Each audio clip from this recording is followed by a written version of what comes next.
Como les comentábamos en las piezas de divulgación, el día de hoy tenemos una charla muy especial en donde vamos a hablar sobre neurofisiología de las emociones y del estrés.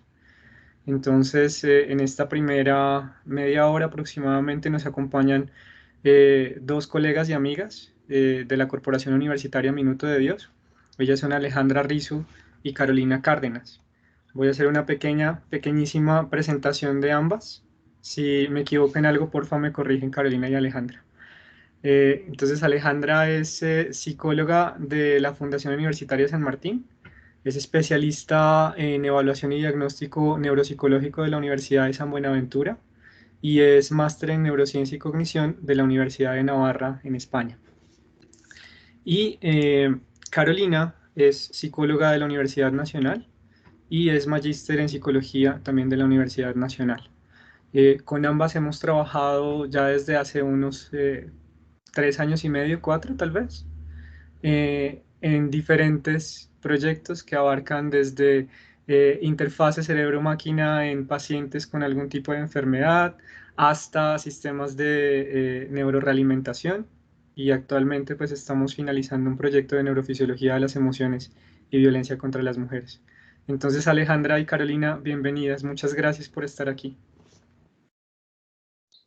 Muchas gracias, Juan, a ti y a todo el semillero por la invitación y por recibirnos el día de hoy. Así que gracias. Aquí estamos. Sí, igual, muchas gracias Juan por la invitación, a Sandra por acogernos y pues a todos los integrantes del semillero, que algunos conocemos, otros pues no, estaremos conociéndolos un poco a partir de la interacción del día de hoy. De verdad que nos sentimos muy honradas y pues contentas de poder estar en este espacio.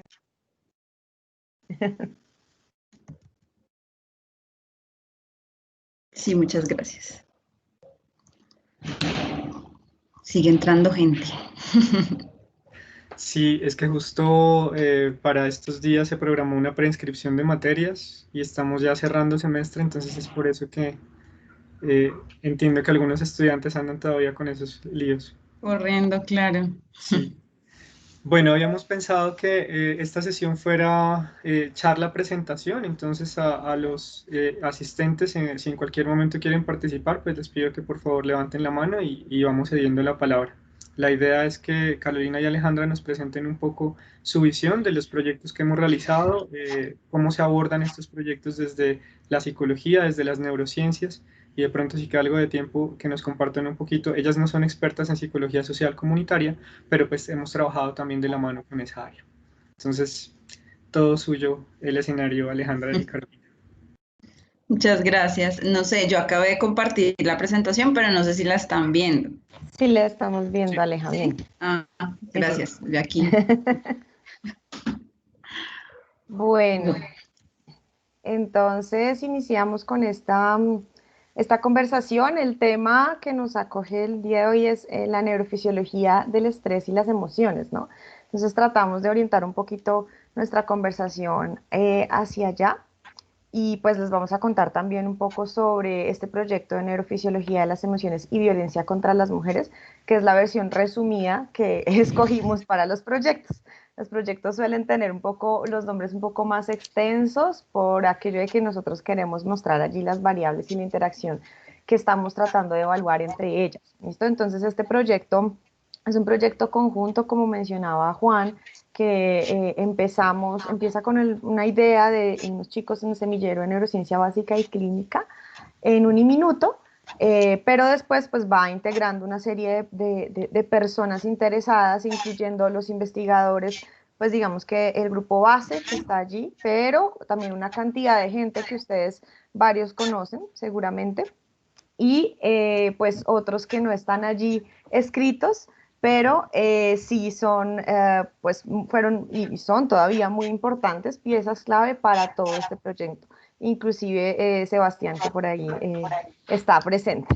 Que nos Entonces, no, acompaña, pues sí. primero eso, muchas gracias también a todos aquellos que nos acompañaron, incluso de manera parcial, ¿no? Hubo personas que no estaban de lleno en el proyecto, pero que siempre nos colaboraron. Por ejemplo, Sergio es una de esas personas que siempre ha estado ahí también muy dispuesto a colaborarnos. Entonces, Pues contarles, este es un proyecto, como les decía, que nace desde psicología, pero integra varias miradas dentro de la psicología. La psicología en realidad, más que ser la psicología, termina siendo las psicologías. ¿M? Y asimismo, entonces, terminamos metiendo allí varios elementos. Está el tema de la neurociencia comportamental, desde donde nace propiamente el proyecto. Ya les contamos un poquito del objetivo, etcétera. Pero también está esta otra mirada, más desde una mirada, digamos que social comunitaria, es lo que representa el semillero Tejiendo Saberes, y la profesora Alexandra González, que aparecía en las imágenes pasadas, en la diapositiva anterior. Entonces, digamos que la lógica en términos de investigación desde el semillero de neurociencia comportamental, perdón, del semillero de neurociencia básica y clínica, es una visión más desde la neurociencia comportamental, es decir, desde el paradigma clásico de ciencia, ¿verdad? Una visión muy empírico-analítica, tradicional, desde la medicina, pues digamos que lo que ha seguido la medicina más bien. Mientras que la visión de investigación desde el semillero Tejiendo Saberes tiene que ver más con la visión sociológica, psicológica, desde las ciencias humanas, ¿no? Un poco las ciencias naturales y las ciencias humanas representadas allí. Y tradicionalmente, pues hemos tenido, seguramente varios de ustedes, por el acercamiento que tienen con ingeniería biomédica, saben a qué me refiero con esta dificultad a veces un poco en términos metodológicos, un poco también en términos de la forma de ver el mundo, que hace muy interesante este diálogo que arranca así desde psicología. O sea, es poco usual que ustedes vean un proyecto desde psicología que tenga esas dos miradas. ¿Sí? Y además entonces integramos ya, lo volvemos un poco interdisciplinar, ya no solo intradisciplinar, sino interdisciplinar. Está esta visión, por supuesto, desde la ingeniería, puntualmente con el semillero al que ustedes pertenecen, procesamiento de imágenes y señales biomédicas, que claramente digamos que está más enlazado con esta visión que tenemos desde el semillero de neurociencia, pero pues logramos entonces interactuar de una forma, claramente no es que de una arrancáramos pues digamos que súper articulados, no, esto ha sido un proceso de tratar de entender las lógicas que están detrás de cada una de las profesiones y además de las visiones de mundo que acompañan un poco el haber participado en investigaciones, etcétera. Y de nuevo acá hay una cantidad, o sea, estamos acá poniendo tres elementos, pero hay una cantidad de profesores, de estudiantes, de pregrado y de posgrado que han estado detrás de este proyecto que me parece muy importante destacar, porque pues lo que les digo es poco usual tenerlo de esta manera. Dale siguiente, por favor, Ale. Yo quería era como agregar la importancia del trabajo que hemos hecho a la luz del lenguaje y de las discusiones académicas que hemos tenido, en las discusiones también personales, y pues también la posibilidad de conversar, ¿no? Creo que bien lo señalabas, Caro, en un paradigma muy tradicional, sea de las ciencias, desde esta lógica biomédica, pues suele también ser muy rígido el pensamiento y no se permiten otros saberes. Lo mismo pasa desde las ciencias sociales, es un pensamiento muy rígido y decimos no porque es que ustedes se creen los científicos y por lo tanto tampoco estamos en disposición de conversar. Pero cuando nos sentamos a conversar y finalmente encontramos que tenemos más puntos de acuerdo que realmente en desacuerdo, pues es lo que hemos logrado durante estos 4 años de trabajo conjunto. Entonces sí quería también como resaltar eso, como invitarlos también a que tengan la posibilidad y aunque tengamos un pensamiento empírico analítico, que también se sienten a escuchar las otras áreas porque ahí es donde enriquecemos todas nuestras profesiones, independientemente si somos de las ciencias médicas, de la salud o si somos de las ciencias sociales. Eso era lo que quería como agregar allí. Gracias, Aleja. Y entonces, precisamente enlazado con lo que tú mencionas, está el asunto de, el fenómeno. Si en realidad, más importante que saber cuál es el método, cuál es la estrategia para acercarnos a un fenómeno, pues es el fenómeno mismo. ¿Qué es lo que el fenómeno mismo nos está pidiendo y cómo nosotros desde nuestros saberes podemos aportar a ese fenómeno? En este caso, el fenómeno que escogimos es la violencia o las violencias más bien contra las mujeres. Entonces, pues te doy paso, Aleja, para que nos cuentes un poco acerca de ello.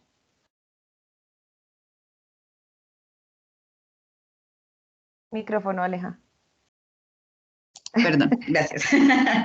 Cuando hablamos de violencia contra las mujeres, tenemos que tener en cuenta que este concepto no lo inventamos nosotras, no dijimos, bueno, llamémoslo así, sino que es una discusión que viene de muchísimos procesos en ciencias sociales, desde la antropología, desde la filosofía, desde la psicología social particularmente, que se viene discutiendo a la luz de lo que es la violencia, sobre todo la violencia de género, y cómo también paradigmas feministas nos han permitido comprender que el fenómeno de la violencia no puede ser un fenómeno alejado y mucho menos que se ejerza hacia un género en particular que es las mujeres. Ustedes dirán, pero es que también hay violencia contra los hombres. Claro que sí, pero los elementos y las características de la violencia ejercida hacia los hombres es diferente, tiene unas características diferentes. Nosotros cuando digamos, estas comunidades en ciencias humanas se reúnen y discuten, y sobre todo quienes tienen posturas muy feministas, por favor no se asusten con el término feminista, porque suele también generar un poquillo, y más en estos tiempos de incomodidad para la gente, pero también es una parte del desconocimiento. Y no estamos hablando acá de un feminismo radical, que es un poco el que también se ha hecho esa mala fama, porque no es la esencia de lo que esperamos respecto a las luchas feministas y cómo hemos logrado las mujeres tener unos procesos de derechos. Estamos aquí hablando en términos de derechos, de igualdad de derechos, no de igualdad es que somos iguales a los hombres, no. La igualdad y la postura feminista parte justamente de una búsqueda de igualdad de derechos en el voto, una igualdad de derechos a nivel laboral, a nivel profesional, a nivel educativo. Entonces, fíjense que por eso les decía, como no se asusten con el término, tampoco lo sientan como, sobre todo para, para, para entrar como en esas discusiones y en esas polaridades de género, porque no es la intención. La intención aquí es como reconocer que el fenómeno de la violencia es un fenómeno que a todos nos atraviesa, y sobre todo aquí en Colombia, pero a nosotras las mujeres, fundamentalmente las mujeres, se genera violencia por el hecho de ser mujeres. Y el hecho de ser mujeres le da la potestad a cualquier escenario, sobre todo a los escenarios sociales, políticos, de ejercer un daño físico, sexual, psicológico, patrimonial, bueno, de diferentes categorías. Solamente por el hecho de ser mujeres, porque si ustedes recuerdan, durante mucho tiempo, la condición de ser mujer era una condición de vulnerabilidad, ¿sí? Igual o peor que el ser indígena, que el ser afroamericano, afrodescendiente, ¿sí? En ese escenario es que decimos que la sociedad o los conceptos políticos tienen o ejercen un rol de poder sobre la mujer, y por eso, por el hecho de ser mujer, es que se puede ejercer la violencia, y pues decimos no más. No solamente la Organización Mundial de la Salud, sino diferentes escenarios identifiquen que este fenómeno es un fenómeno de salud pública, porque es que no solamente implica a una o dos mujeres. Si ustedes miran las cifras y las cifras para el año pasado, las que se alcanzaron a recoger de medicina legal y las que fueron reportadas solamente en Colombia, son alrededor de 5.877 casos de mujeres que han sido víctimas de alguno de estos tipos de violencia. No es Sí. poquito, y además es ejercida dentro o en el marco de sus relaciones de pareja, que está cobijada por la ley como violencia intrafamiliar. ¿Listo? Entonces, como para que lo tengamos allí presente. ¿Ibas a Sí, decir algo? sí, además, digamos que lo interesante de este fenómeno como fenómeno de estudio, pues enfatizar en el asunto de que es un problema de salud pública, ¿no?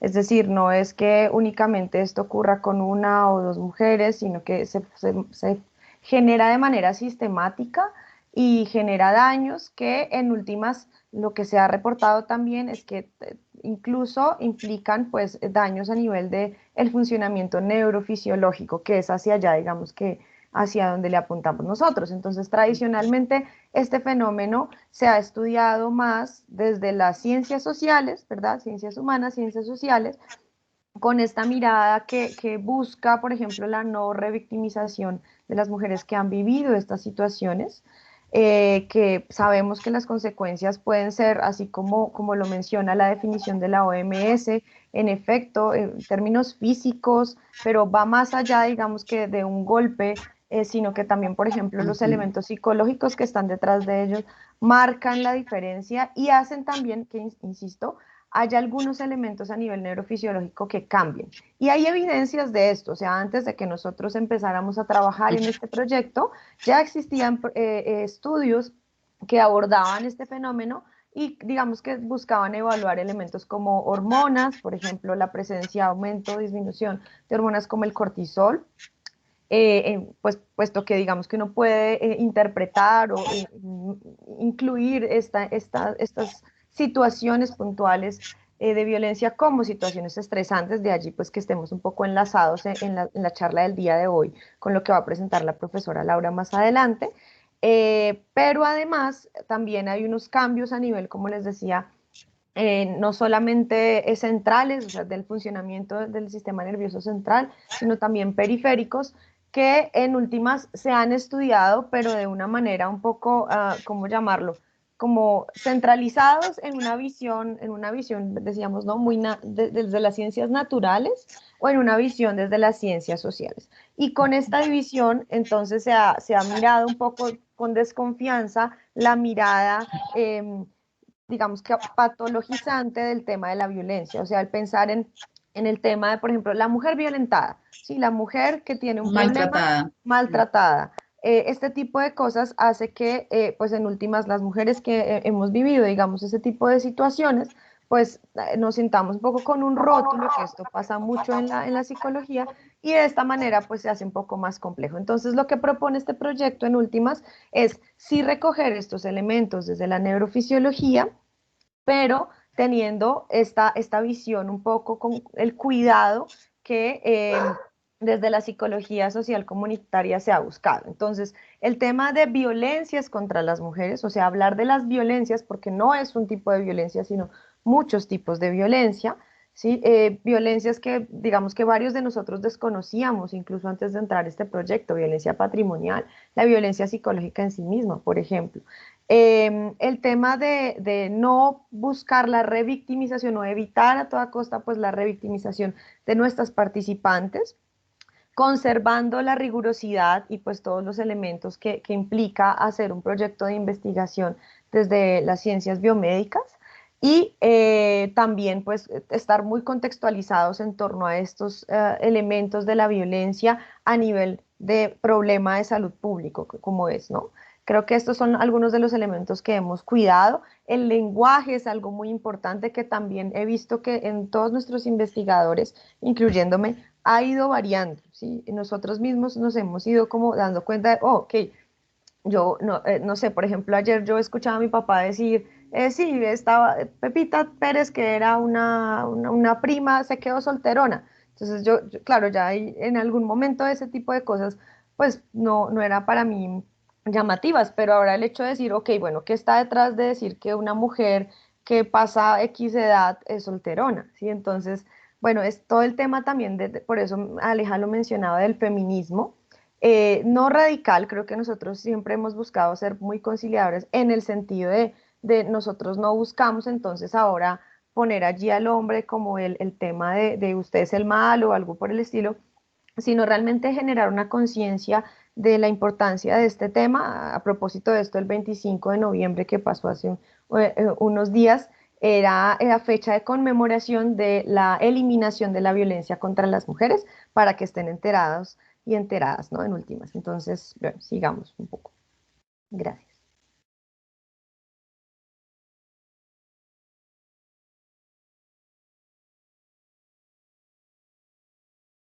Aleja. Sí, yo quisiera, sí, perdón, yo quisiera pues que nos pensáramos, no sé, ustedes también en qué escenarios antes de iniciar, como con también este marco fisiológico del que les comentaba, neurofisiológico, la profe Carolina, escuchar alguna apreciación respecto a lo que mencionaba la profe, ¿no? Como cómo hemos normalizado ese tipo de comentarios respecto a las violencias. No sé si alguno ha tenido alguna experiencia o ha escuchado o en este momento con todo lo que les hemos contado dice como, oiga, sí, yo no había caído en cuenta de esto, no sé, me gustaría como de pronto algún ¿Algún aporte del público respecto a lo que mencionaba Caro, a la anécdota particularmente, no al concepto, sino como a la anécdota? No sé si me hago entender mientras voy pasando.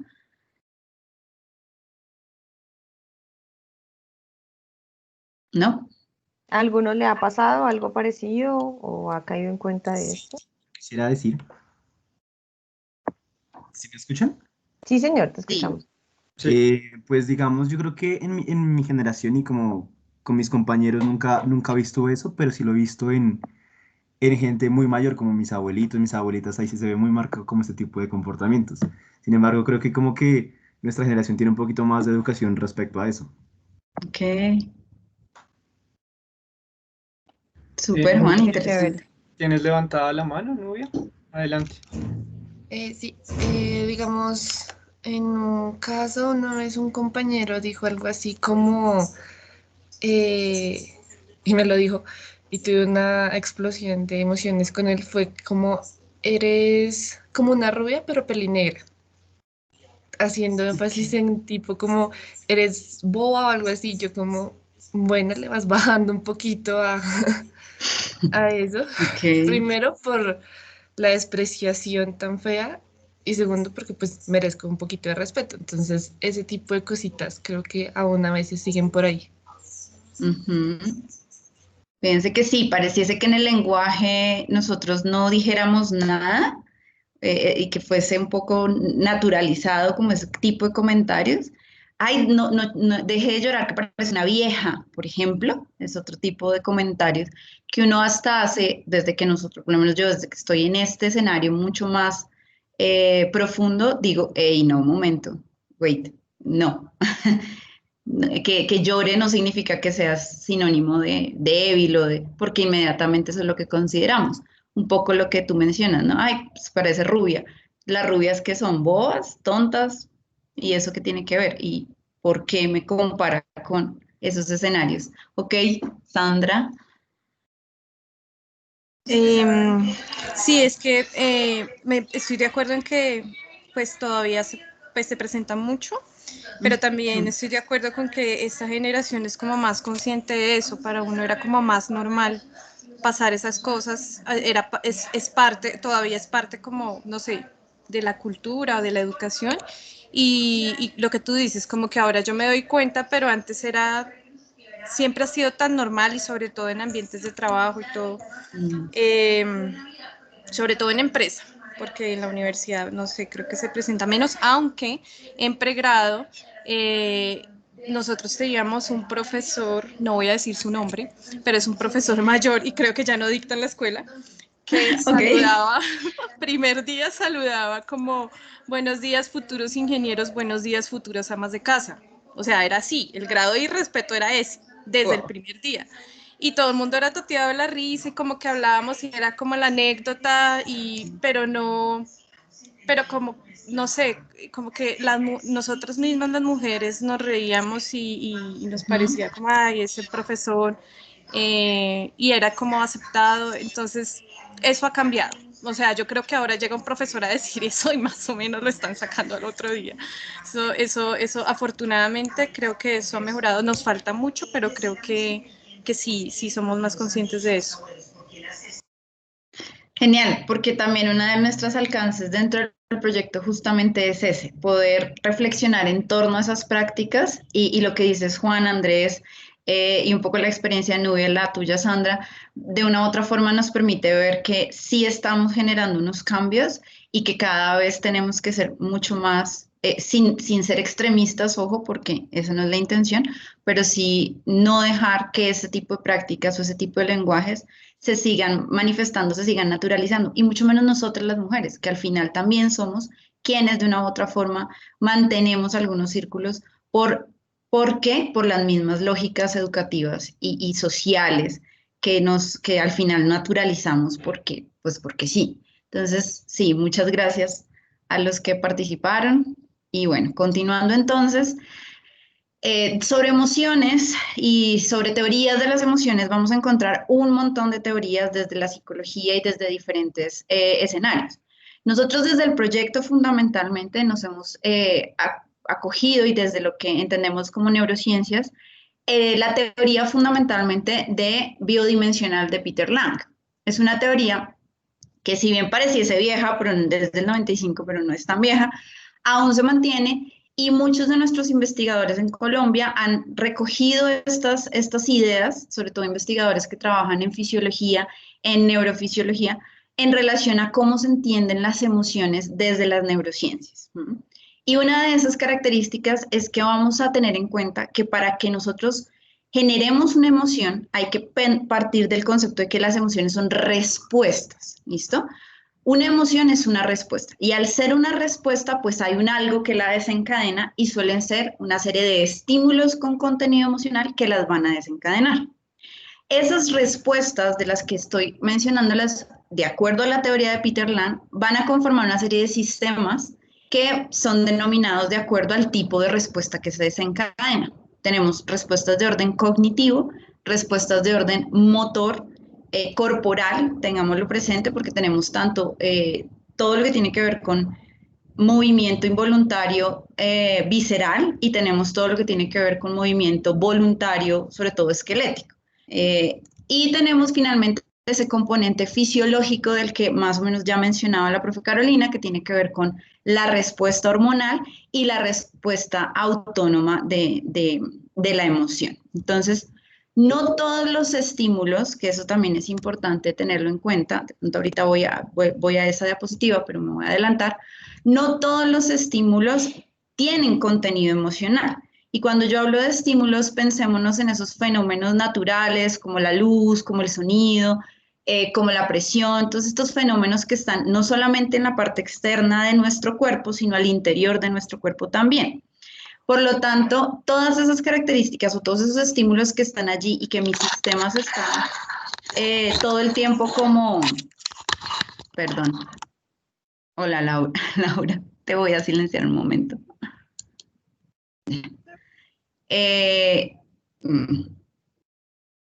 Todos esos estímulos a los que yo estoy, los que estoy recibiendo dentro de mi organismo, tanto afuera como al interior, algunos tienen contenido emocional, otros no tienen contenido emocional. ¿Y cómo los voy a diferenciar? Pues depende del valor y de la recompensa con las que estén acompañados. Entonces yo voy a tener algunos estímulos visuales, olfativos y gustativos que son altamente reforzantes, altamente agradables, altamente apetitivos, y voy a tener otro tipo de estímulos que no van a ser tan apetitivos, no van a ser tan agradables y no van a pues indicarme nada más allá de simplemente un estímulo con el que yo puedo interpretar algo y ya. Entonces, estos estímulos sensoriales con contenido emocional son los que van a desencadenar la respuesta que les mencionábamos. ¿Listo? ¿Cuáles son esas respuestas? Pues van a ser tres. Una respuesta cognitiva, una respuesta motora somática, una respuesta fisiológica, tanto autónoma, visceral, como una respuesta hormonal. Y ahora vamos a ver en términos subcorticales quién se va a encargar de coordinar todas estas respuestas. Pero antes de eso, antes de entrar en esos detalles más neuroanatómicos, entonces, profe Carolina. Chan, chan. Bueno, aquí vamos a recordar varias cosas. ¿Quién me puede decir qué estamos viendo ahí? Que no sean Juan Manuel y Sandra, obviamente. Sí, ni la profe Laura León que acaba de entrar. Pues un cerebro. Bueno, pero ¿qué vemos de ese cerebro? Bueno, primero, ¿de qué especie es ese cerebro? ¿O qué opinan? ¿Qué creen ustedes?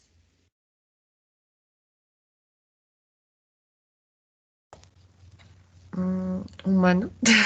Sí, es un cerebro humano, Bien. sí, perfecto, listo, tenemos nuestro encéfalo humano.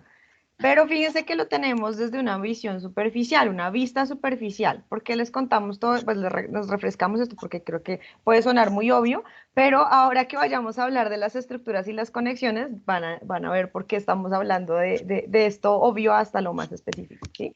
Entonces, tenemos nuestro encéfalo completo. ¿Qué vamos a hacer? Vamos a hacer un corte sagital. ¿Listo?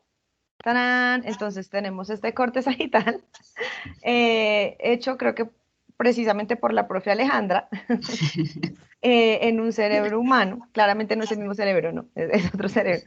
Pero en este caso, pues tenemos este corte sagital que nos va a permitir ver algunas estructuras supremamente importantes para las emociones. ¿Quién me puede mencionar el nombre de uno o dos estructuras importantes para las emociones? Pues ese no sé si está bien, pero en general ese sería el sistema límbico, ¿no? Lo que es hipotálamo, tálamo. Hipotálamo, muy bien. Sí, Muy señora, el bien. sistema límbico, sí. ¿Alguien más? Digamos que nos mencione otra estructura dentro de ese sistema límbico.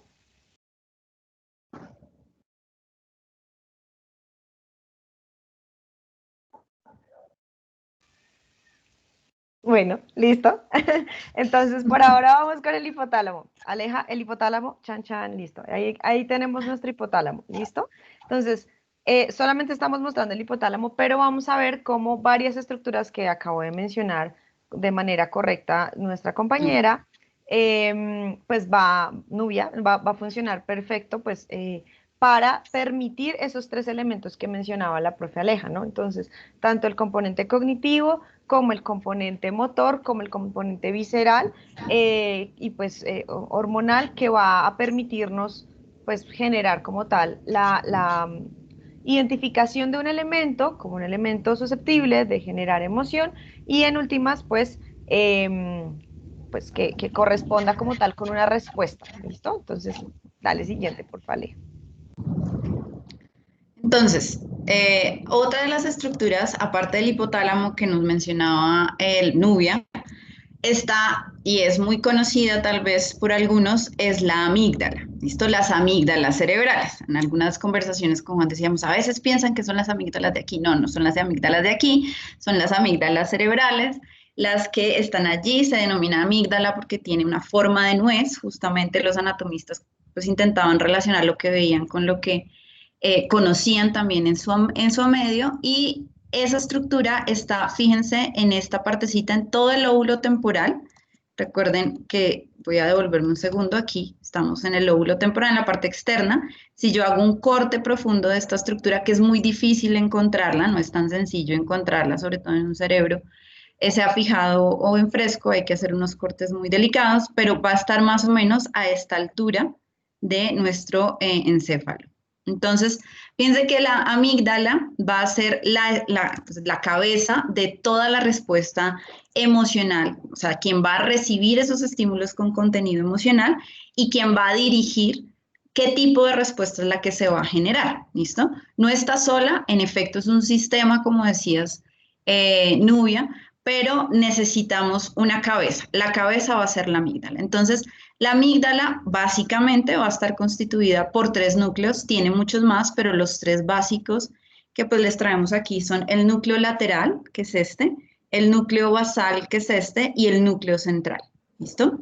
Esos tres núcleos fundamentalmente son los responsables de coordinar las tres respuestas que vamos a tener. Incluso vamos a ver que algunas van a ser mucho más rápidas y otras van a ser mucho más lentas, dependiendo obviamente del tipo de estímulo al que yo esté expuesto y depende también la velocidad con la que yo tenga que responder. Cuando nosotros respondemos ante estímulos con contenido emocional o nos ponemos a pensar, si no me muevo, el carro que viene me va a espichar. No, uno no piensa todo eso, sino que uno simplemente se mueve y camina y salta, no sé si les ha pasado cuando están cruzando, muy juiciosos por no la cebra, porque a veces lo hacemos, desafortunadamente, y no nos dimos cuenta y aparece el carro. Y entonces uno es como, no se pone a pensar, no crucé bien, no pasé por la cebra, viene un carro, me va a estrellar. No, sino que uno simplemente pues mira, abre los ojos y corre rápidamente. Esas son respuestas específicas ante un estímulo con contenido emocional que me indica que debo responder muy rápido. Pero va a haber otro tipo de situaciones, como por ejemplo la que mencionaba Nubia, entonces me dicen un montón de cosas, me incomodo, ¿cierto? Pienso, hey, un momento, ¿tú qué me estás diciendo? Ahí yo razono y luego respondo. También puedo responder de forma controlada, en términos motores, en términos somáticos, pero por dentro de eso está el cuerpo, el estómago, el corazón, todo nuestro organismo, pues muy activo. Entonces, ahí esas son respuestas rápidas que se van a presentar. ¿Cómo va a estar eso coordinado? Eso va a estar coordinado por estos 3 núcleos fundamentalmente. Permítanme un segundo que mi computador, no sé por qué, pero no tiene la batería puesta. Y si no, me quedo aquí a medias. Ya. Entonces, la información que viene de estructuras corticales, ¿cierto?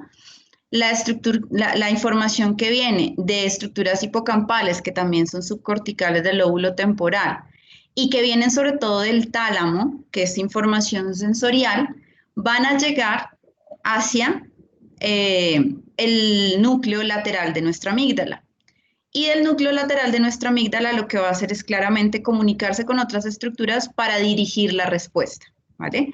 En este caso, la voy a dirigir hacia, dependiendo nuevamente de si es una respuesta rápida o si es una respuesta lenta, hacia el núcleo central. Cuando la respuesta es rápida e inmediata, que yo necesito responder rápido, pues el núcleo central va a ser quien va a dirigir toda la respuesta, sobre todo visceral y hormonal. Es decir, me va a indicar o le va a decir a mi hipotálamo, a mi mesencéfalo, a mi protuberancia, a mi bulbo raquídeo, produzcan los neurotransmisores, produzcan las hormonas que necesito para que mi organismo se mueva, porque si no, pues me puedo quedar ahí y no puedo hacer absolutamente nada.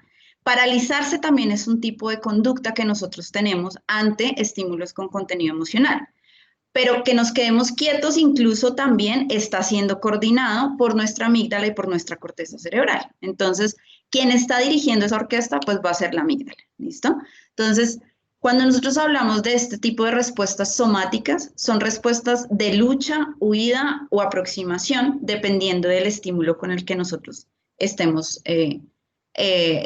expuestos, ¿sí? Si, por ejemplo, son estímulos, digan, pues ustedes me dirán, si es un estímulo de una persona que a ustedes les gusta mucho, la ven o lo ven, ¿qué tipo de conductas en términos de lo que están viendo generarían ustedes? ¿Lucha, huida o aproximación?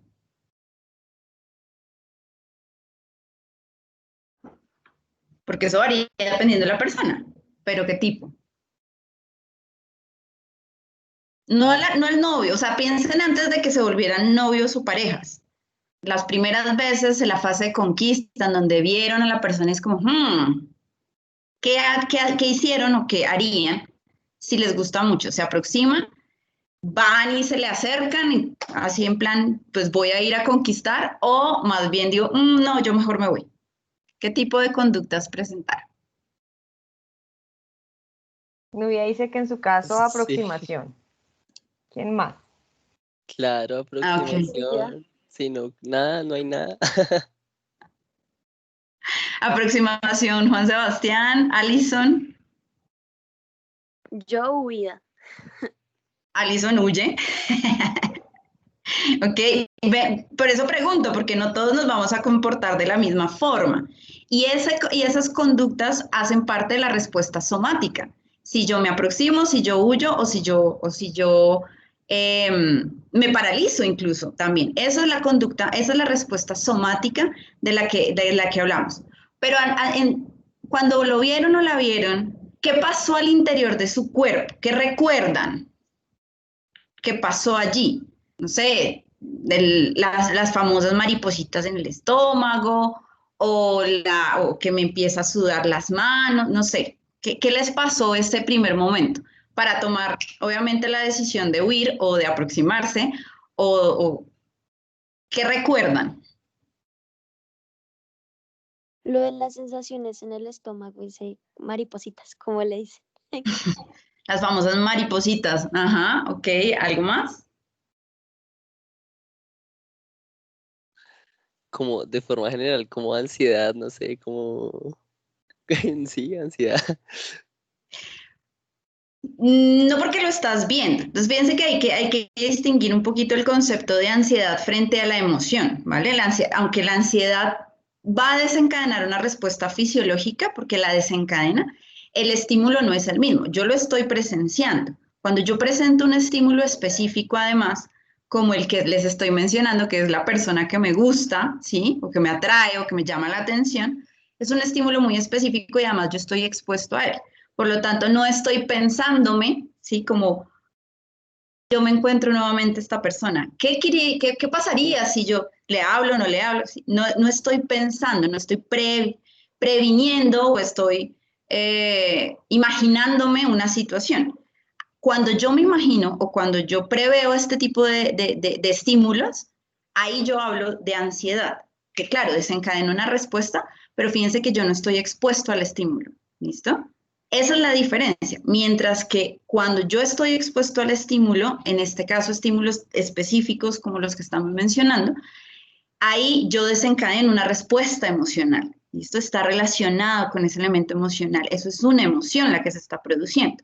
En cambio, la ansiedad no. La ansiedad me permite a mí prever situaciones, prever contextos, prever cosas que tienen contenido emocional, que es diferente. ¿Sí me entienden la diferencia, Juan? No sé si me entiendes un poquillo la diferencia ahí. Sí, sí, sí, sí, sí. Entonces, ahí es cuando hablamos de ansiedad, cuando yo pienso, yo creo, yo preveo, yo me imagino, yo... Y eso es parte de la... Eso es necesario hacerlo, porque si no, pues no, se supone que eso tiene un elemento de prepararnos para una situación potencialmente peligrosa, una situación con contenido emocional. Esa es la idea de la ansiedad, inicialmente. La ansiedad per se no es mala, es necesaria en ese sentido. Ahora, que yo le haga caso, que yo cuando me exponga a la situación me ponga en la tarea, ay, yo ya me había puesto en estas, ya sé que me van a sudar las manos, ya sé que no sé qué, y aprenda a controlar y a regular ciertas respuestas, pues es diferente, que algunos sí lo hacen, otros no. Y otra cosa es cuando yo creo que todo es potencialmente peligroso, todo es potencialmente un riesgo. Eso ya es llegar a extremos y esos extremos pues desencadenan posibles patologías respecto a patologías psicológicas, que eso ya sería como lo que hablaban o lo que se encuentra en los manuales diagnósticos como trastornos de ansiedad. Esas es como un poquito las diferencias. Entonces, esa sensación de vacío, esa sensación de que el corazón se me va a salir, esas características o sea, son controladas sobre todo por estructuras hipotalámicas, pero también sobre todo por estructuras del tallo cerebral, que se van a encargar de liberar una serie de neurotransmisores, como la adrenalina, sobre todo la noradrenalina, que van a generar que todo mi organismo se active para poder responder conductualmente qué tipo, aproximándome o huyendo o luchando. Listo, entonces, bueno, Aleja ya mencionó un poco el rol de la amígdala. Hemos mencionado también que por supuesto hay otras estructuras allí también corticales que incluso no mencionamos en esta ocasión, pero que pues digamos que no quede la idea de que solamente es la amígdala y el hipotálamo, sino que es una red bastante compleja de no solamente la detección de este estímulo, interpretación de ello, o sea, la percepción en últimas de este estímulo, o de la situación en general, porque no suele ser un estímulo aislado, sino una situación completa, pero pues sí, es indudable el rol que tiene el hipotálamo allí y pues en últimas en la conexión con el resto del cuerpo para la respuesta en últimas, ¿no? Entonces recordarles pues que el hipotálamo es una estructura que tiene varios núcleos. Estos núcleos están bien organizados y están asociados con varias cosas, o sea, no solamente tiene que ver con las respuestas emocionales, sino que tiene núcleos que están asociados con la regulación de ingesta, la regulación de... entonces, alimentación, ¿no? Fit. Fight, ¿no? Entonces, la respuesta de lucha o huida que estaba mencionando Aleja. Y tiene que ver también bastante con digamos que es como el comando central para elementos que tienen que ver con la respuesta sexual, ¿no? Entonces, el hipotálamo es una estructura supremamente importante para este tema de elementos que nos pueden hacer daño potencial o que nos pueden ser muy favorecedores, ¿verdad? Por eso, pues digamos que lo destacamos acá, ¿no? Simplemente lo paso porque tengo que irme un poco, entonces estaba como, ya estoy fuera de mi clase, estoy capando clase un ratico, pero bueno, ¿Qué pasa con esto? El hipotálamo, entonces, entre otras cosas, lo que hace es facilitar esta activación de, el sistema endocrino en algunos casos muy puntuales, ¿no? Dependiendo de lo que estemos viviendo, de la situación que genere la emoción. Y también esto genera cambios en términos generales en elementos que nosotros podemos registrar, ¿no? Que podemos medir. Y en últimas, en este proyecto, bueno, en general se puede hacer, pero como les estamos contando en este proyecto, lo que nosotros quisimos hacer fue aproximarnos a evaluar algunas de las respuestas fisiológicas que sabemos por la consulta previa de literatura que se ven modificadas por situaciones ya sea con contenido emocional, con elementos estresantes también, y pues el tema de las violencias, como les digo, pues entran dentro de esta categoría, ¿no? O sea, tanto generación de respuestas emocionales como puntualmente las consecuencias en general que puede llegar a tener la presentación, la exposición a situaciones estresantes, como la profe Laura les contará más adelante. Entonces hicimos un registro electroencefalográfico, que ustedes seguramente también están todos familiarizados, de hecho el equipo que aparece aquí, pues es un equipo que utilizamos en buena medida en el proyecto al principio para el registro pues, señales de la actividad eléctrica pues cerebral, por supuesto medida macroscópicamente, muy macro, pero pues es una aproximación no invasiva, lo cual nos pareció muy interesante. Tenemos ahí el NeuroID que nos permitió hacer una valoración de la respuesta galvánica de la piel, que tiene que ver con esta sudoración que se genera de pronto cuando estamos activos ante este estímulo que nos gusta mucho o a este estímulo que le tenemos miedo o a veces nos genera una emoción confusa un poco allí, ¿verdad? Entonces, esto facilita, la sudoración facilita la conducción y pues a partir de la conducción de electricidad y por esto pues nos permite evaluar un poco esa activación generada a partir de un estímulo particular. Y bueno, acá tenemos también, hicimos también la medida de electrocardiografía con el NeuroBeam y tomamos pues el pulso allí. Entonces, estas medidas que son un poco indirectas, si se fijan, o sea, no es como que estamos mirando directamente la cabeza de la persona, sino estamos mirando sus respuestas y intentando hacer correlaciones entre ellas, identificar cambios en estos momentos, en un momento base y en un momento de una situación emocional, pero controlada en últimas. Pues nuestro objetivo de este proyecto era identificar diferencias en el reconocimiento emocional de rostros, la memoria emocional y la respuesta fisiológica subyacente en mujeres que habían vivido experiencias de violencia de pareja y quienes no la habían experimentado. ¿Sí? O sea, un poco un diseño que buscaba hacer esta comparación entre grupos. Esta organización en los grupos se hizo a partir de una escala que se llama la escala WA.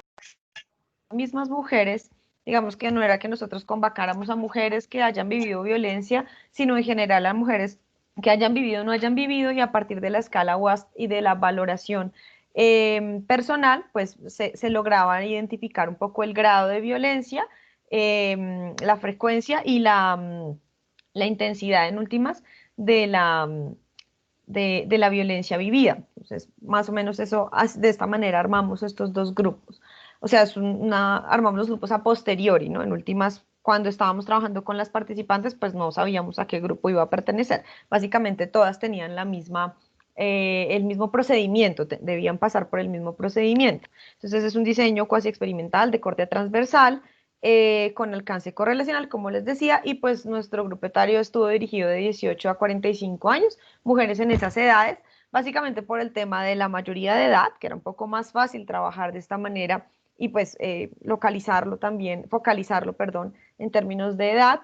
Y el 45 años fue relativo, puesto que estábamos buscando que al menos fuesen mujeres que tuvieran todavía su ciclo menstrual.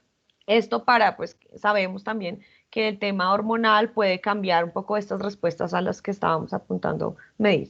Sí, señora. Sí.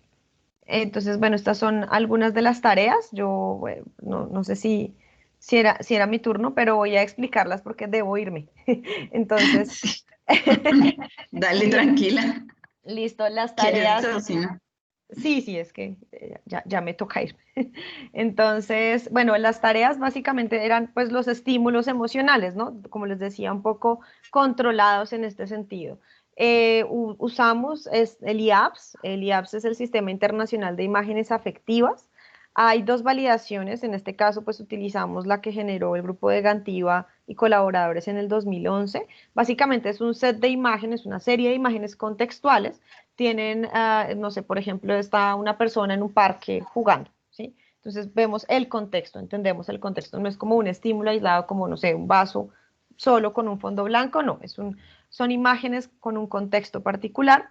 Y estas imágenes pues fueron puntuadas por muchas personas que las medían en diferentes, digamos que, elementos o dimensiones de la emoción, de acuerdo con lo que la teoría de Lang que mencionó Alejandra más adelante. Entonces, está básicamente la valencia, que es qué tan positiva o negativa nosotros percibimos esa situación generada por esta imagen o esta escena que vemos allí. La dominancia, que tiene que ver que tanto control sentimos poder tener sobre la emoción que genera esta imagen. Valencia, dominancia y la activación. La activación pues tiene que ver con, o arousal, tiene que ver con, en efecto, qué tan sobresaltado me siento, ¿verdad? Qué tan activado me siento cuando veo una imagen que representa una escena particular, ¿sí? Esa sería como la primera imagen. Y el SAM, que es el Self Assessment Mannequin, es básicamente lo que nosotros llamamos una escala Likert, en donde tenemos desde un nivel muy bajo hasta un nivel muy alto de las tres dimensiones. Entonces, por ejemplo, si fuera activación, así como estoy yo, porque estoy apurándome un poco, como pueden darse cuenta, sería mucha activación, el muñequito así grande, o poca activación. Hay varias versiones del SAM, pero pues esto es como para que se hagan una idea de qué es lo que debían hacer las mujeres, pues para puntuar en esta tarea. Tenemos una segunda tarea, que es una tarea de reconocimiento de emociones en rostros. Este tipo de tareas pues se han hecho de forma tradicional en psicología. Son pues clásicos los estudios de Paul Ekman. Aquellos de ustedes que hayan visto la película Intensamente o que hayan visto una serie que se llamaba Lie to Me, seguramente estarán familiarizados un poco con esa visión de Ekman sobre las emociones. No utilizamos la escala de Ekman por razones de libertad en cuanto a el conocimiento para todos, no pago un poco la cosa, después les contamos más si quieren tener más información al respecto, pero utilizamos este set de imágenes que es libre y que nos permitía evaluar si las mujeres reconocían los rostros, la expresión emocional que estaban mostrando los rostros que están allí dispuestos. También en compañía de la escuela, pues hicimos una validación de esta tarea de reconocimiento de emociones de Karolinska, bueno, del KDF, ¿no? Y también teníamos imágenes de mujeres y de hombres, ¿no? O sea, los rostros correspondían a asustado o enfadado o asqueada o contenta, dependiendo de si era la imagen de una mujer o de un hombre. Finalmente tenemos la tarea 3, la tarea de memoria emocional de Porter, que básicamente usaba las mismas imágenes del IAPS, pues no exactamente las mismas que usábamos aquí, pero sí se mostraban las imágenes por un poquito más de tiempo, dos imágenes, una con valencia positiva y una con valencia totalmente negativa, puntuados, pues digamos que altos en esos dos valores, y pues tratábamos de identificar el recobro de algunos de esas imágenes de detalles, un recobro libre y un recobro con clave. Esto es que se acuerda de la imagen, recobro libre, y recobro con clave, pues una serie de preguntas dirigidas al recobro de estas imágenes. ¿Listo? Entonces, bueno, eso sería hasta ahí. Debo abandonarlos, como les decía, porque tengo clase, estaba en clase desde las 9:15, entonces ya dejé haciendo a mis chicos otra actividad. Pero pues muchas gracias de nuevo por la invitación. Aleja, gracias por continuar la presentación. Y pues quedamos pendientes, no pusimos allí el, los correos electrónicos, pero creo que Juan se los puede facilitar. ¿No vamos a continuar o sea, vas a continuar o ya? No, no, porque ya estamos a las 9:34 y falta Ok. Laura. Entonces yo creo que ya Ok. Con tu Vale, vale. explicación general de los instrumentos, pues que cerraríamos, porque de verdad nos quedaba una pequeña actividad, pero si nos da tiempo ya al final de toda la sesión, pues lo hacemos y si no, no hay ningún Ah, perfecto. inconveniente. Yo creo que ya con esto cerramos. Muchas gracias. Espero pues haya sido un poco claro todo el proceso de neurofisiología de las emociones y además cómo esto lo relacionamos con nuestro proyecto. Entonces, gracias Juan, gracias al Semillero Promis por la invitación Y a y todos pues nuestros ya cualquier estudiantes. duda, pregunta, pues con mucho gusto estamos súper dispuestas a responderles cuando lo necesiten. Muchísimas gracias a ustedes. Yo creo que con esto quedamos mucho más contextualizados en este proyecto que estamos trabajando en conjunto. Entonces, sí, efectivamente, si hay preguntas, las podemos hacer al final de la sesión para poderle dar paso a nuestra siguiente invitada. Entonces, quiero presentarles también a mi colega y amiga Laura León. Ella es psicóloga de la Universidad de los Andes, máster en psicología también de la Universidad de los Andes y doctora en psicobiología de la Universidad de Sao Paulo en Ribeirão Preto. Entonces, bienvenida Laura. Te cedo la palabra para que nos cuentes un poco acerca de esta experiencia de trabajo desde el punto de vista de la neurofisiología del estrés. Hola, ¿cómo están? No puedo compartir contenido de mi presentación. Listo, Ya, ya ahora te sí. convertí en moderadora, listo. Perfecto. Bueno, yo les voy a hablar de pues un proyecto que estamos realizando con Juan Manuel y pues también ayuda de algunos de los estudiantes que nos han colaborado del Semillero Promise, que es sobre la evaluación de la actividad cerebral de situaciones de estrés en adolescentes. En realidad el proyecto es mucho más grande del que les voy a hablar, o más bien, pues, debido a la restricción de tiempo voy a centrarme más en como el marco teórico y no tanto en los resultados y en lo que hemos hecho, pues para que pues, podamos contextualizar mejor de dónde salió esta idea y por qué es importante la evaluación de la actividad cerebral de estrés en adolescentes. Entonces, pues a grandes rasgos en la Organización Mundial de la Salud hay pues un gran número, o se reporta un gran número de personas que se suicidan. El suicidio es la segunda causa de muerte en el grupo etario entre los 15 y los 29 años, que pues obviamente es un rango en el que nos encontramos la mayoría. Bueno, yo no, ya no. Qué triste. Pero digamos que se aplica al entorno universitario. Hay investigaciones que muestran que precisamente en las universidades, por ser el cambio de vida, como uno pasa de un entorno muy controlado a un entorno pues que requiere o tiene muchas experiencias retadoras, eso puede favorecer precisamente que se presenten estas psicopatologías como la depresión. Desde mis intereses personales, como que yo empecé a estudiar neurociencia y empecé a buscar cuáles eran esos marcadores biológicos que estaban asociados con la depresión o que estaban asociados con la ansiedad, precisamente para intentar buscar una cura o intentar que no llegaran a un suicidio, pues personas que tenían patologías, psicopatologías como la depresión. En Colombia también pues hay un alto número, precisamente en el 48.74%, de acuerdo de un estudio de 2015, ocurren en personas comprendidas entre los 15 y los 34 años. Tampoco entro en esa franja, qué tristeza. En la encuesta nacional de salud mental que fue hecha en el 2015 aquí en Colombia, también se muestra que pues es una cosa, hay cifras preocupantes sobre cómo se presenta psicopatologías asociadas al estrés que pueden llevar a cosas tan graves como el suicidio.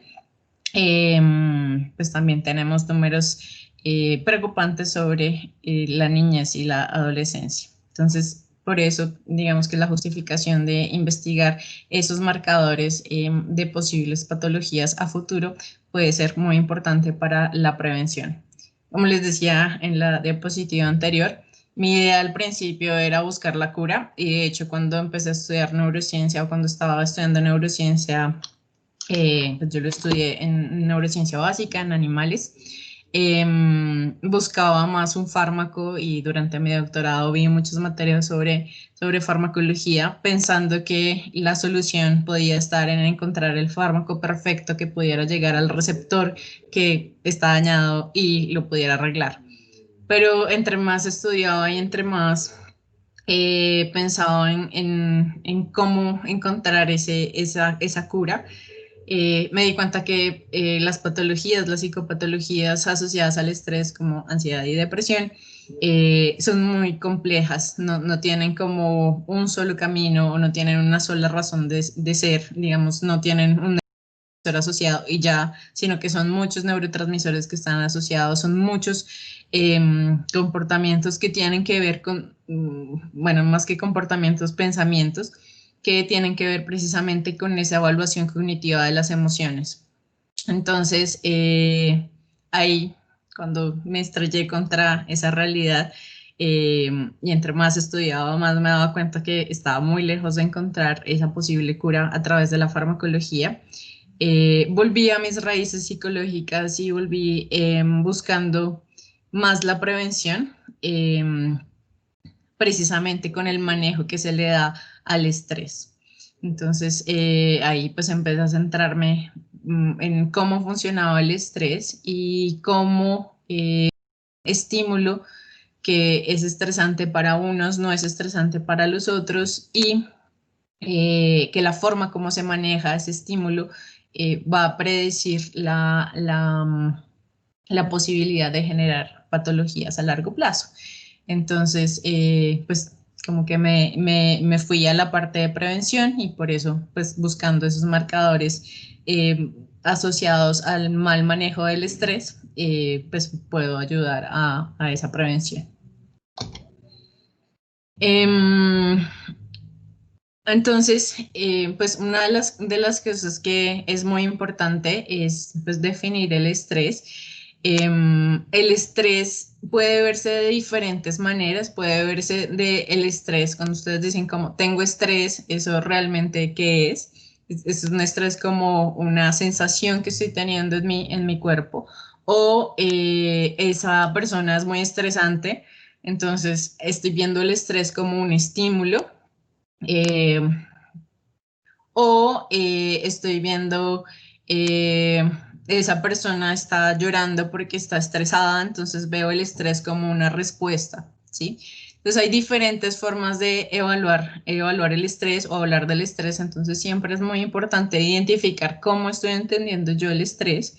Y pues también en la siguiente diapositiva quisiera hacer como una diferenciación entre lo que es estrés, entre lo que es activación, entre lo que es ansiedad, en lo que es miedo, que pueden ser a veces confundidas, se habla como si fueran lo mismo. En algunas cosas lo son, dependiendo de cómo lo estén evaluando, y por eso es importante hacer esa diferenciación.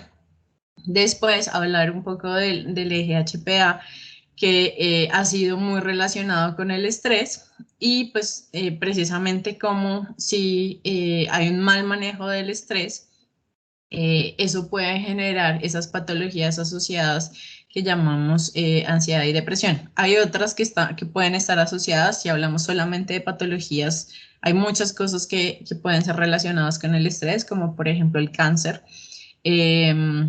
O enfermedades cardiovasculares también están altamente relacionadas con altos niveles de estrés, pero pues digamos que nuestro foco acá son las psicopatologías, entonces precisamente aquellas que afectan lo psicológico de nosotros. Entonces, hablando del estrés, de las diferencias entre estrés, ansiedad, miedo, excitación, ahorita Alejandra nos hacía una pequeña diferenciación entre lo que era la ansiedad, que pues, se presentaba como una activación frente a un estímulo que no estaba presente, que se presenta principalmente en animales que tienen prefrontal, que tienen pues bien desarrollada su parte prefrontal del cerebro y que piensan a largo plazo lo que puede pasar.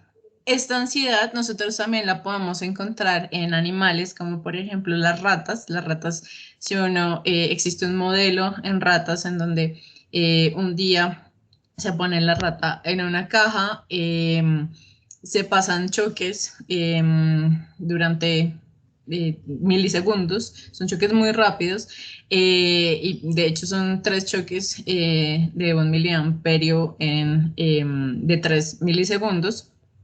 Y la idea es evaluar cómo se comporta esa rata la próxima vez que la ponen en esa caja, ya sin ningún tipo de estímulos. Entonces, ahí si nosotros vemos un comportamiento que se llama el freezing, congelamiento, ahí vemos, la rata está teniendo ansiedad porque piensa que si está en esta caja, pues le van a pasar choques. Entonces, es una respuesta ante una situación que pues no está pasando, no hay un estímulo aversivo en ese momento, pero pues es una respuesta de prevención, ¿sí? Yo estoy previniendo que eso va a pasar y como lo estoy previniendo, entonces es algo, eso que me va a pasar va a ser malo y entonces eso es la ansiedad. La ansiedad como esa respuesta es adaptativa. En algunos casos yo escuchaba alguna vez estuve en una conferencia donde la persona que estaba haciendo la conferencia hacía el ejemplo de su perro que iba paseando con su perro por la calle y que había un pedazo en la calle donde había otro perro y los dos perros se llevaban súper mal, entonces como que eran 3 segundos de tensión absoluta de que los dos perros se ladraban hartísimo y pasaba el estímulo, es decir, pasaba la casa y el perro seguía común y corriente caminando normal. Entonces él decía como que los humanos debíamos ser así también, como que las cosas no nos afectaran tanto, o sea, quitarle como esa ansiedad a las cosas y más bien como ser más tranquilos, como dejar pasar más rápido los estímulos aversivos. Pero sin embargo, no, o sea, la cosa es que la ansiedad nos permite realmente prevenir muchas situaciones que pueden ser potencialmente peligrosas para nosotros. Entonces, y también el hecho de tener esa capacidad de prever lo que va a pasar en el futuro, pues nos ayuda a tomar mejores decisiones, ¿cierto? Entonces, entonces en ese sentido, la ansiedad es importante, la ansiedad es una fuente de información enriquecedora para nuestra toma de decisiones y es necesaria. No estoy hablando del trastorno de ansiedad o de la patología ansiedad, sino de la respuesta a ansiedad, que está pues, asociado con lo que ya les dije. ¿Queda claro ese concepto? ¿O no? ¿O lo profundizo? Esperen, con todo. Sí. ¿Me han hablado? ¿Hay un chat? Ya. No, creo que no, ¿cierto? Para mí está claro, no sé si alguien más de los asistentes Okay. Dice que sí, Nubia dice que está claro también. Listo, perfecto. Después viene una respuesta emocional de miedo. Entonces, tenemos el miedo como emoción. Una de las cosas que también estaban hablando antes era los componentes de las emociones. Nosotros tenemos componentes cognitivos, comportamentales y fisiológicos de las emociones. Antiguamente, no sé si alcanzaron a hablar de Ledoux antes, pero pues Ledoux es un neurocientífico que ha pasado muchos años de su vida, cerca de 40 años de su vida, hablando del miedo. Él empezó a estudiar el miedo porque él quería estudiar primero la conciencia y decía como yo quiero estudiar la conciencia, para mí la conciencia es muy importante y quisiera saber en dónde nosotros empezamos a tener conciencia de nosotros mismos. Cuando él empezó a estudiar el miedo era porque el miedo era una respuesta emocional que que requería pues esa conciencia de en este momento tengo miedo. Entonces por eso empezó a estudiar el miedo. Él estudió la mayor parte de su vida en animales y en humanos y fue, digamos, uno de los primeros en caracterizar la amígdala, de la que estaban hablando ahorita Alejandra y Carolina, de caracterizar la amígdala como el centro de la emoción. Él decía, la amígdala es el lugar donde está esa emoción. De hecho, digamos, en la película Intensamente, como que el centro estaría ahí, como esas emociones ahí guardaditas, teniendo todo el control, él las había puesto en la amígdala. Sin embargo, en el 2016 él publicó un libro que se llama Anxious y él dice, todo este tiempo, 30 años de investigación, en investigación básica y aplicada, dije que el centro de las emociones era la amígdala y principalmente el centro del miedo era la amígdala. Y en ese momento él dice, me he equivocado. Y me he equivocado porque todo lo que todas esas vías de las cuales yo he hablado, como las vías del miedo, las vías de la respuesta emocional, más bien de las vías de la emoción miedo, no eran más que vías de la respuesta emocional. Para que nosotros podamos hablar de la conciencia del miedo, de que una persona realmente tiene miedo, tenemos que hablar de la parte cognitiva. Y entonces, si nosotros le quitamos la parte cognitiva de yo sé que yo tengo miedo, yo sé que esta evaluación me está dando miedo, si le quitamos eso, entonces quitamos la emoción. Podemos hablar de respuestas emocionales, sí, pero no podemos hablar de la emoción. Entonces él empieza como a distinguir una respuesta emocional de miedo de la emoción miedo.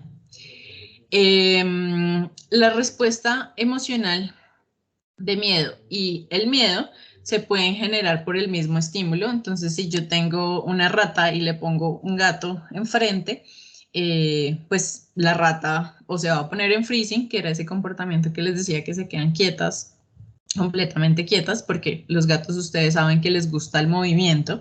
Pues una rata dice, pues si me quedo quieta no me ve.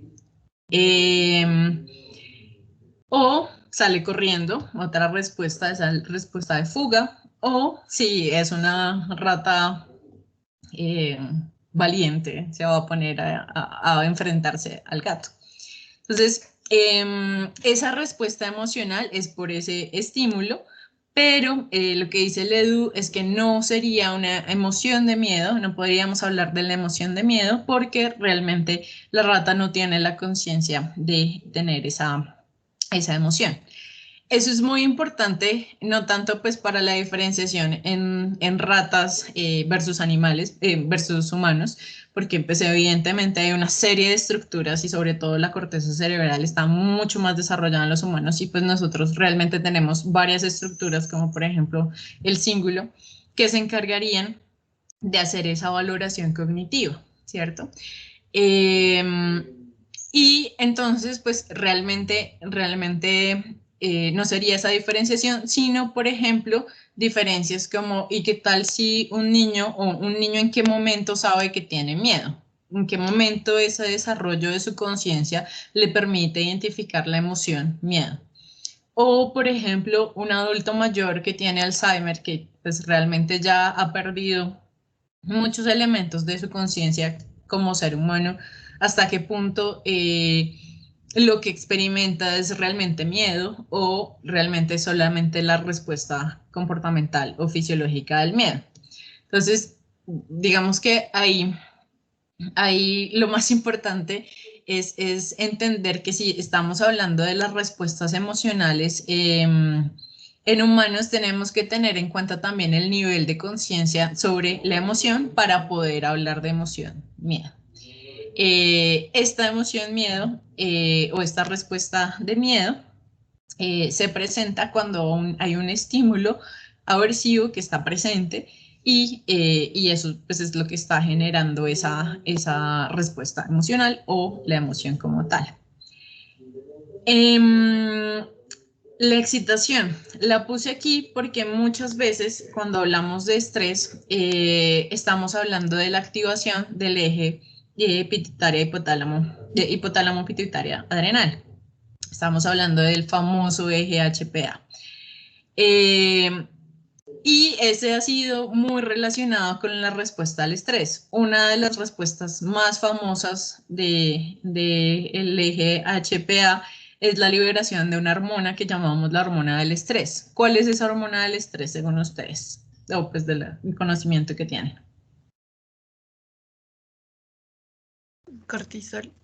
El cortisol, exactamente. Entonces, todo el mundo dice como, la hormona del estrés es el cortisol. Pues resulta que no, que el cortisol se libera en situaciones donde nuestro cuerpo necesita activarse mucho. Inclusive la actividad que más libera cortisol son las relaciones sexuales. Y las relaciones sexuales, pues no esperamos que tengan ese componente negativo que a veces le damos al estrés, ¿sí? Ese es simplemente que nuestro cuerpo necesita estar muy activado o está extremadamente activado y eso hace que se libere cortisol. El cortisol simplemente es como un distribuidor de la energía. Tenemos cierta necesidad de que nuestro cuerpo se esté moviendo, hay una serie de cosas que necesitan que se estén procesando, metabolizando, y el cortisol es básicamente un distribuidor de la sangre. ¿Dónde voy a poner la sangre? ¿Dónde voy a poner esto? ¿A quién voy a activar? Y entonces ese cortisol no necesariamente está asociado con algo negativo, no necesariamente está relacionado con una emoción que nos aproxime a algo, que nos aleje de algo, sino que simplemente está organizando nuestro cuerpo. Es común que durante situaciones de estrés, pues ese eje HPA esté activado y esté liberando cortisol, pero no necesariamente la liberación de cortisol está asociada con algo negativo. Y el estrés, como les decía, viene siendo, o sea, puede ser tomado de diferentes maneras. Por ejemplo, el estrés, podemos hablar que se parece a la ansiedad en el evento de que no sé qué puede pasar, pero puede que lo que pase sea negativo y entonces yo encuentre esa situación estresante. Entonces podemos hablar que un estado de ansiedad puede ser relacionado con el estrés debido a un contexto específico. Entonces yo podría hablar de estrés y ansiedad situacional o ansiedad de estado como si fueran lo mismo. También el estrés puede estar asociado al miedo, debido a que si está un evento aversivo, estoy teniendo algo, un estímulo aversivo, no sé, un terremoto, está temblando la tierra. En ese momento está nuestro cuerpo reaccionando con respuestas de miedo y yo puedo decir esa activación asociada a las respuestas del miedo la puedo llamar estrés. Estoy estresado, ¿sí? Y también puedo decir que la excitación, por ejemplo, si estoy antes de un parcial, bueno, antes de un parcial puede ser ansiedad también. Digamos que estoy en una montaña rusa, mi ejemplo clásico del estrés es la montaña rusa, en donde no sé muy bien, no sé de acá, ¿a cuáles de ustedes les gusta la montaña rusa? Aquí se puede levantar la mano, sí, ¿cierto? Esperen, los veo. Levanten la mano, listo. 1, 2, 3, 4, 5. 5 personas les gusta la montaña rusa y los 4 restantes no. Entonces, vean que en los dos casos la montaña rusa puede generar ese nivel de activación. Les aseguro a todos que a los que les guste o a los que no les guste, la montaña rusa les va a aumentar la frecuencia cardíaca, la montaña rusa les va a aumentar la sudoración, les va a dilatar las pupilas, a todos, ¿sí? No hay que, no, es que como le gusta, entonces no le sudan las manos, es que como le gusta, se le contraen las pupilas, no, a todos van a tener una activación de su cuerpo, porque su cuerpo está reaccionando a un estímulo que digamos, no puede controlar. Uno no puede decir como, no, a mí me encanta esto, entonces pupila, no te dilates. Sino que es una respuesta en la que el cuerpo se siente en peligro, ¿sí? Y entonces esa excitación puede ser igual al estrés. No hablamos de que sea necesariamente negativo. La palabra estrés, como sabemos, es una respuesta perfectamente normal, que pues a largo plazo o si no se maneja bien puede ser algo negativo, pero el estrés como tal puede simplemente ser esa excitación que lleva a que su cuerpo libere cortisol, y ya lo que pasa después de esa activación fisiológica y comportamental, pues va a ser la que finalmente va a definir si esa liberación de cortisol es buena o es mala para mí. Ustedes seguramente cuando subieron a la montaña rusa, a los que les gusta, pues saben la sensación, saben que sienten un vacío, saben que a veces vienen como normal y de pronto caen en un precipicio. O es obvio que su cuerpo diga como, ok, me va a caer en un precipicio, no es como, ay, sí, me encanta esta sensación de caer en un precipicio. No, el cuerpo va a interpretar eso como algo completamente negativo, por más de que haya una corteza cerebral que le está diciendo, tranquilo, esto va a pasar, no hay problema, esto va a funcionar bien.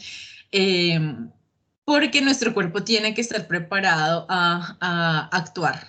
Si no está preparado para actuar, pues podemos morir muy fácilmente. Entonces aquí está el modelo de Ledoux, que era un poco también lo que estaban hablando antes, sobre esa respuesta de algo visual, un estímulo visual. El ejemplo clásico de Ledoux es el de la serpiente. Está caminando por un bosque, ve una serpiente, o ve un palo que parece una serpiente, el tálamo se activa, manda núcleo geniculado lateral, manda al núcleo de la amígdala se encarga de activar la respuesta hormonal de liberación de cortisol y también de activar el sistema simpático. El sistema simpático es una división de nuestro sistema nervioso que se encarga precisamente de actuar rápido. Necesitamos una respuesta. Lo que pasa es que esa respuesta pues, es la considerada como una respuesta inmediata, es una respuesta muy rápida. Ustedes no alcanzan como a pensar qué es el estímulo y de qué tamaño es y qué colores tiene. No, en ese momento ve algo que parece un palo y simplemente ya, el cuerpo reacciona. Sin embargo, no se queda ahí esa respuesta, sino que tiene comunicación con otras cortezas, y en este caso, como es un estímulo visual, iría a la corteza visual, y esa es la que llamamos la respuesta de vía lenta. En donde, cuando ya se ha activado todo esto, o sea, se ha activado la respuesta comportamental y fisiológica, viene a la corteza visual, y la corteza visual, que pues es un poco más demorada, pero más eficiente, se pone a revisar como toda la información que yo tengo sobre las serpientes. Entonces las serpientes se ven así, la textura es así, el color es así, se mueve así. Nosotros tenemos células en la corteza visual que responden exclusivamente a cada uno de esos factores o elementos de la serpiente, y le dice y leen y revisan, como hacen un checklist de, es así, sí, es así, no, como que es solamente un palo, sí, igual no se mueve, listo, no. Entonces ahí la corteza visual dice, no, te equivocaste, eso no era una serpiente.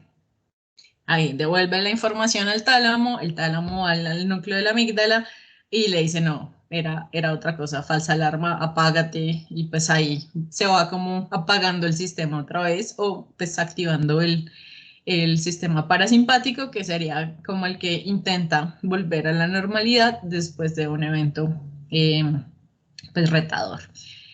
Entonces, ahí voy a que la parte cognitiva, que es un poco más demorada, ocurre después de la respuesta fisiológica y la respuesta comportamental. Y que funcione así es perfecto, porque es muy importante que nosotros respondamos sin pensarlo tanto, porque si lo pensamos y nos quedamos a ver si eso no es una serpiente, pues de pronto ya nos picó y ya, chao, persona. Pero pues en este caso tenemos como una doble dirección en donde primero tenemos la respuesta fisiológica y luego sí tenemos la evaluación de la corteza. Si acaso esa sí era una serpiente y corrimos y pues no nos pasó nada, eso también obviamente se va a almacenar rápidamente en la memoria. Y al almacenarse, y pues precisamente se almacena rápido, las memorias emocionales se almacenan muy rápido porque precisamente nos preparan para la próxima vez que caminemos por ese bosque, pues vamos a tener más cuidado y vamos a fijarnos mejor. Y ahí va el punto de la ansiedad. La próxima vez que vayamos a un bosque, vamos a tener ansiedad porque ya vivimos una situación de peligro en ese lugar y pues va a hacer que nosotros tengamos mucho más cuidado y me olvidó la palabra, seamos capaces de prever si va a haber un animal o no y vamos a cuidarnos mejor. Entonces por eso es bueno. Pero también por eso la respuesta emocional no es solo la respuesta de salir corriendo o luchar o tal, sino la parte cognitiva, cómo nosotros valoramos la situación, es mucho más importante a largo plazo. Y de hecho, precisamente por eso, cuando ustedes subieron por primera vez a la montaña rusa, ustedes tuvieron una activación. Esa activación de dilatación de las pupilas, aumento de la frecuencia cardíaca, aumento de sudoración, todas esas respuestas que son activación de nuestro sistema simplemente fueron valoradas positiva o negativamente. Entonces, para los que fue una situación agradable, fue porque lo asociaron a una sensación de, bueno, igual esto se va a acabar, yo tengo control de la situación, yo sé que pues tiene una duración de 3 minutos, yo sé que esto es seguro. Y la persona que pues no disfruta la montaña rusa es porque seguramente no se sintió seguro, no sentía que tenía control de la situación, se le olvidó el tiempo, el espacio y simplemente tenía miedo. Y pues mantuvo esa sensación negativa y categorizó esa activación como algo malo. Entonces, pues bueno, digamos que ahí el modelo de Ledoux nos permite ver la importancia de la valoración cognitiva frente a la activación fisiológica, que es normal que puede presentarse en esta situación y que es completamente adaptativa que se presente. Y pues digamos que está bien que se presente así. Lo malo ocurre cuando tenemos como dos problemas o dos situaciones donde eso es malo. La primera es cuando cualquier estímulo genera esa respuesta emocional que vemos acá, esta primera, cualquier estímulo. Entonces, un palo, una flor. Entonces, eso ya nos dice que nuestro sistema de detección o de activación de la amígdala es muy susceptible. Entonces tenemos un umbral muy bajo. Ahí hablamos de que la respuesta al estrés o la reactividad al estrés está muy alta, ¿sí? Cualquier evento que sea un poquito diferente ya me genera esa respuesta. Ahí empiezan a haber problemas. La otra cosa que también lleva a que haya problemas como psicopatologías es la respuesta tardía del sistema parasimpático. Entonces, después de que ya se activó este sistema, ya está activo, responde, la persona corre, tal, llega a un lugar seguro y se supone que su sistema parasimpático tiene que empezar a bajar la respiración, la frecuencia en la respiración, la frecuencia en la presión sanguínea. Sí, la idea es que vuelva a un estado de equilibrio. Cuando ese sistema parasimpático se demora en activarse, pues entonces ahí también puede llevar a patologías. Entonces, y pues a patologías asociadas al estrés. Entonces ahí podemos hablar de ansiedad o podemos hablar de depresión. Esperen. ¡Ah! Ya son las 19. Changos. Creo que me toca irme. Lo siento. No, tranquila, muchas gracias por tu presentación, estuvo súper interesante. Pero sí entiendo que tienes ahorita otra reunión. Entonces, bueno, quiero agradecerles una vez más a nuestras invitadas especiales. Yo creo que las charlas son sumamente importantes para seguir trabajando con estas miradas interdisciplinarias. Quisiera invitar a los asistentes a conocer la asignatura electiva que vamos a ofrecer con Laura, que se llama Fundamentos de Neurociencias. De hecho, creo que Nubia ya tomó la asignatura la primera vez que la ofrecimos. Esta vez se va a dividir igual en 3 módulos. Los 2 primeros módulos son neuroanatomía, alguna parte sobre procesos psicológicos, experimentación en humanos y en animales, y el tercer módulo sobre interfase cerebro-máquina. La clase la vamos a dictar entre Laura León y yo. Entonces, si tienen dudas acerca de esa clase, pues me pueden preguntar por Teams o por correo. Entonces, no te demoro más, Laura, muchas gracias. Vale, cualquier cosa, tú tienes mi correo. Sí, Y nos vemos en yo el les futuro. doy los contactos y por ustedes está bien a través de Teams a los asistentes. Vale. Entonces, muchas gracias, que estén muy bien. Chao. Muchas gracias. Gracias, Laura, chao. Muchas gracias. Muchas gracias. Chao. Chao, que estén muy bien. Gracias, chao. Gracias. Hasta luego. Hasta Gracias. luego. Chao, que estén bien. Hasta luego, muchas Chao. gracias.